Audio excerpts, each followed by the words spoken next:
Meet Pumptastic, my achievement lock fire mage. Since the start of Shadowlands, I have focused on mythic progression where the goal is to kill the hardest bosses the game has to offer. After getting cutting edge multiple times, I am up to a new challenge, completing all achievements in Warcraft. This is my journey to completion.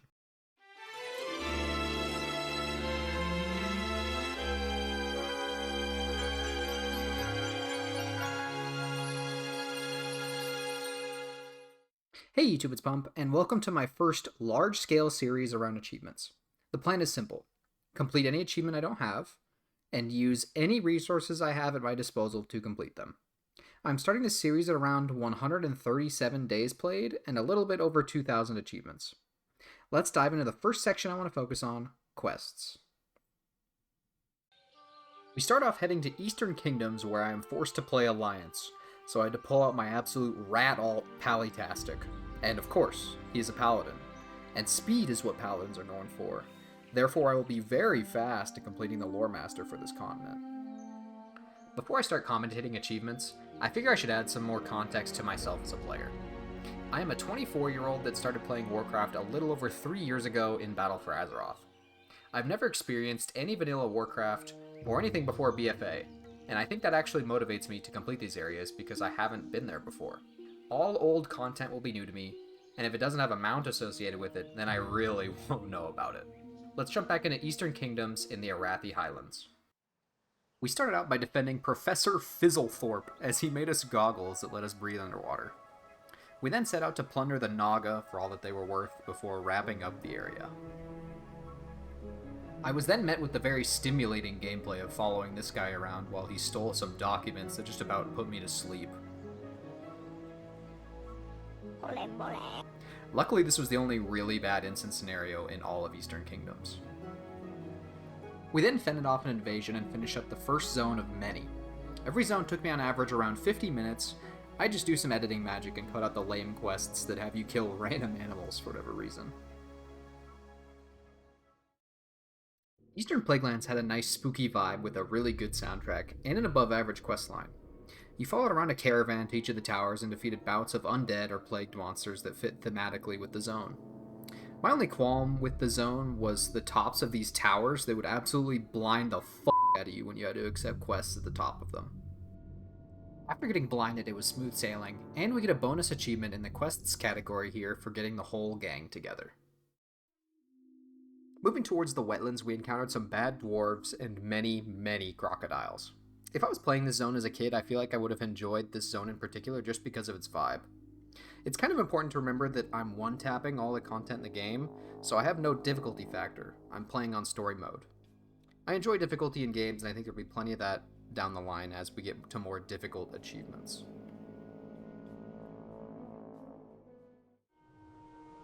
Into Loch Modan, we were met with a lot of generic quest lines involving killing bears, birds, trogs, and ogres.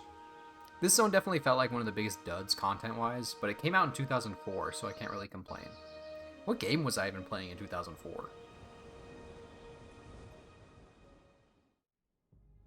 Blasted Lands is my second favorite area with a lot more interesting quests where we could punch goats off of cliffs, do stimulating puzzles, and see some goofy-ass scenarios.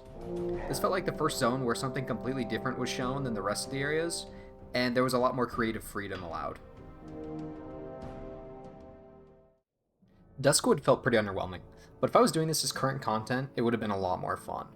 I can imagine the skeleton areas being mildly scary if it was, 2004, but the music still holds up as a banger. In fact, it faintly reminds me of the music from a Souls-like game.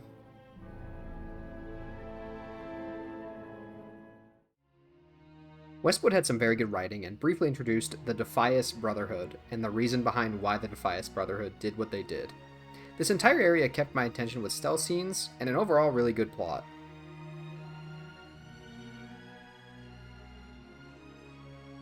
Northern Stranglehold Vale was just full of big game hunter quests that had you kill a bunch of animals, and was average until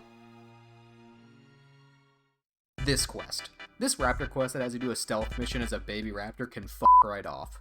With unclear objectives and janky controls, I did the logical thing, which was to look up a guide from 10 years ago to save me. Shout out to this guy. Luckily, I got through it and moved on to Southern Stranglehold Vale, which just contained a bunch of pirate stuff that was only difficult because people kept killing the quest NPCs for rep.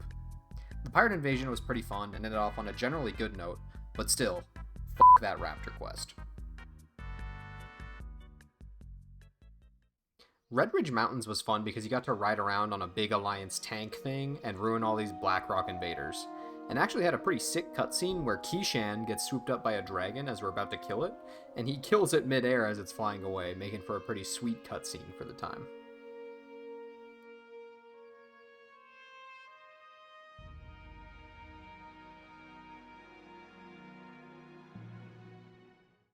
My favorite area in the Eastern Kingdoms was the Swamp of Sorrows. It has you joining in on an all-out war where you are literally disarming mines and killing alligators all in the same quest. I paid zero attention to the plot, but was impressed by the environment. Nothing really exceptional happened in the last couple areas, but we ended off at the Western Plaguelands where I was forced to scare spiders off of horses until I meandered my way to the Loremaster of the Eastern Kingdoms. Loremaster of the Eastern Kingdoms took me around 14 hours while chilling doing other stuff on the slowest class in the game.